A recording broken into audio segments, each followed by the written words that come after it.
এই মুহূর্তে তিনি মূলত ছবি ও ওয়েব সিরিজের কাজে মনোনিবেশ করেছেন, কিন্তু অভিনেত্রী স্বস্তিকা দত্তের ছোট পর্দাতেও অন্যরকম জনপ্রিয়তা রয়েছে।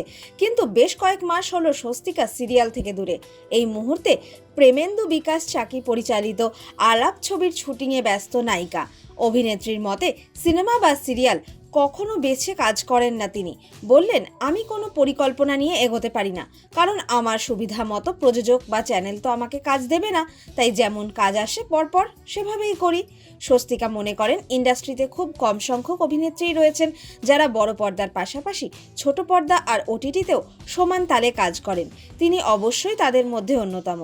স্বস্তিকা বললেন, এই সময়ে দাঁড়িয়ে আমার মনে হয় দর্শকদের সামনে যত বেশি থাকা যায় ততটাই তাদেরও মনে থাকা সম্ভব, কারণ দর্শকদের পছন্দ প্রতিনিয়তই বদলাচ্ছে।